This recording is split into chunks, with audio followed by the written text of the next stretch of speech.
welcome to a special Tarzino Trophy edition of Te Akau TV. I'm joined this morning by Te Akau trainer Mark Walker. How are you, Mark? Morning, Hamish. Good. Fantastic. Busy morning this morning. You've been out at Taupo? Yeah, we had some horses go down there for a gallop, and the plough was open this morning as well. So, no, business as usual. Busy. Fantastic. And I'm sure you're pretty excited heading into the first Group 1 of the season tomorrow. Heavy 10 forecast, or Heavy 10 was the track reading this morning, and more showers forecast this afternoon and tomorrow at Hastings. Can we expect a few scratchings there? We've scratched a few of our horses, Hamish, yeah. So it's a long season, and some of them don't need to be running first up or second up on a really heavy track. So, yeah, we did pull some out for sure. Fantastic. And a great week this week. I guess since the last time we caught up with Sam last week, we've had 5 winners. So Rubicon Crossing was very professional there at the first race at Wanganui last Saturday. She hugged the rail and her class kind of got her home there.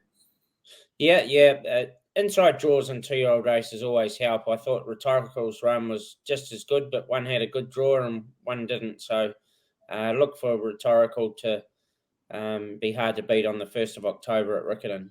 And good to see the team firing down there at Riccarton. Dance Arena and Burgundy Rose both performed pretty well. Yeah, Hunter Durant and Cartier and Lydia, the whole team, they're doing a great job down there for sure. Cool. And then, of course, we had 2 more winners there at Matamata on Wednesday with Hero Worship and Madam Moet both winning pretty well. And I guess quickly the week that's been, we had the Horse of the Year awards there on Sunday at Claudelands Arena, and that was a fantastic evening celebrating both equine and human achievement. The team picked up 2-year-old of the year there with Maven Bell, who I believe it was reported is out for the spring. Yeah, it's nothing major. She'll be back in time, I think, for Christmas racing, and you never know, that extra time might just help her in the long run. So not too concerned there, Hamish.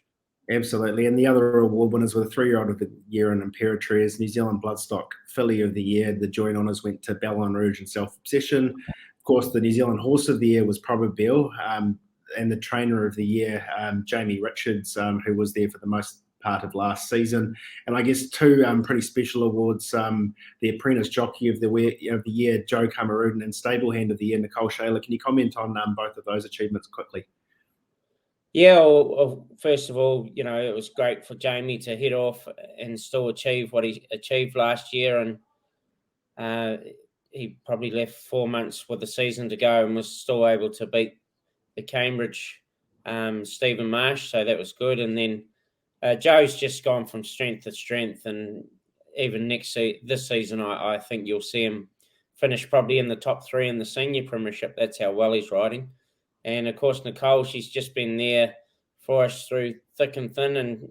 And, rain, hail, shine, she's always there with a smile on her face, and she thoroughly deserved that.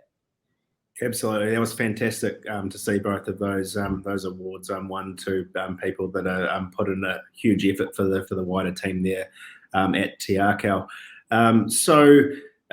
Probably the final bit of the news of the week was the Entrevier sale. So a great result there. I think she went for 900,000, off to a great home there at Yulong Stud, Mark. Yeah, it's a little bit disappointing that quite a few of the ex-Te Akau mares have all really ended up in Australia. So it's just a shame that some of them aren't retained in New Zealand for our breeding industry, but they're just so powerful, some of those studs over there, with the dollars that they have at their disposal. It's very hard for the New Zealand studs to compete, I guess. Absolutely, and she'll be a fantastic mum in time to come. So we look forward to seeing her progeny in the not too distant future.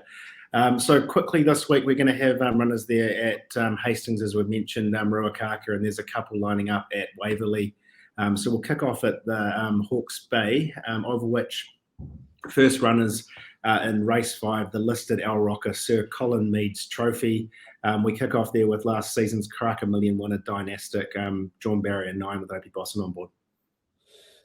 Yeah, a little bit unknown in the wet, but if you're going to make the 2,000 guineas, you really need to be kicking off this weekend. So bit of a question mark, but they tell me the family can handle wet ground, so we're going to find out Saturday whether he can or not. And it will be quite a testing track, but he's had a couple of trials and a couple of exhibition gallops, so he's pretty well seasoned for it anyway. Great. And last start winner, Fellini, was impressive there at Taupo, draws barrier 8 with Craig Girls on board. Yeah, so he's trained on nicely since good one at Taupo, and I think that form out of Taupo will be quite strong. So, and with a definite shot, Hamish, for sure. And I thought Lord Cosmos was also impressive there at Ruakaka last start, drawn wide and barrier 11 with Michael McNabb on board. Yeah, I think he was just a bit unlucky. The two fillies were coming out on him, and he sort of balked at going past them a little bit. So, just a little bit unlucky, I thought. Yeah. Great. And that wraps up the runners in that race. Over to the Hawke's Bay, Poverty Bay Thoroughbred Breeders Association Gold Trail Stakes. This is a time-honoured race that always produces good contenders for the 1,000 guineas, of which we've got the Not a Single Doubt filly, Sans Doot, lining up for barrier 5 with Opie Boston on board. Yeah, her trials were really good, and her run at Taupo was very, very good. Arguably should have won, just got a bit of interference at the half mile. So to run as well as she did after that interference was pretty good effort, and gets Opie on board now. So she's definitely going to be a major chance on tomorrow. Great. And moving down to the Group 1 on the card, the Tarzino Trophy. It's over 1,400 metres underweight for age conditions. We've got last start Foxbridge Plate winner and 3-year-old of the year, Imperatrice, drawn barrier 9 for Opie Boston. Probably not the worst draw to have in that part of the day.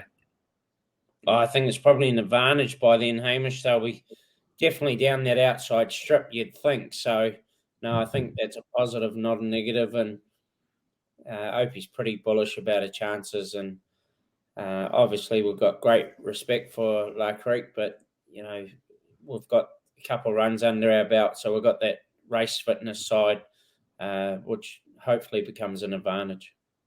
Of course. And that wraps up the runners. Of course, those horses that we mentioned earlier, the Zaitaku's Outfits, Mohawk Braves, Fashion Shoots, and Predefers will be looking for better ground in the weeks to come. And I'm sure you've got some plans mapped out for them shortly. So moving across to Ruakaka, we kick off in race 5, the Matthias and Curry Insurance 3-year-old set weight and penalties over 1,400 metres. We've got last start winner Cognito, drawn barrier 2 with Niranjan Palmer on board. Yeah, very, very impressive winner at Taupo, and I think the form out of that race will be particularly strong. So we've got great respect for the Graham Rogerson horse. The one horse got very strong Brisbane form. So we'll have to be good to be beating that horse, but definite chance, that's for sure. And Stony Brick, drawn barrier 8 with Joe Cameroon on board. Yeah, a little bit of a tricky draw, but you hope they run along a bit in front, Hamish, and he can relax and get over top of them. But his run at Taupo was a little bit unlucky, and previous to that, he'd won well on the synthetic at Cambridge. Great. And moving down to race 6, the Harcourts, 4 Hospice fillies and mares over the 1,600 metres. We've got La Flora Bell, drawn barrier 3 with Joe Cameroon on board. Yeah, she's really improved, I think, physically this season. Quite a strong field, but she'll account herself very well. She's a lovely mare, and I think once we stretch over more distance, you'll see some good performances later on in the season. Great. And across to Sunday at the Waverley Racing Club, we kick off in race 5, the Whanganui Insurance Brokers 1,200 metres. It's a rating 65 benchmark. We've got She's a Show Off, drawn barrier 12 with Joe Cameroon on board. Yeah, so I think she's found the right field to show her best form, and it'll be pretty wet there, Hamish, what she enjoys, and definite top 3 contender, I'd say. And race 8, the Mark Neal, Tom Andrews 2,200. This was a recent addition to the stable from Australia and has had one start at Matamata. Aquilo, drawn barrier 3 with Joe Cameroon on board.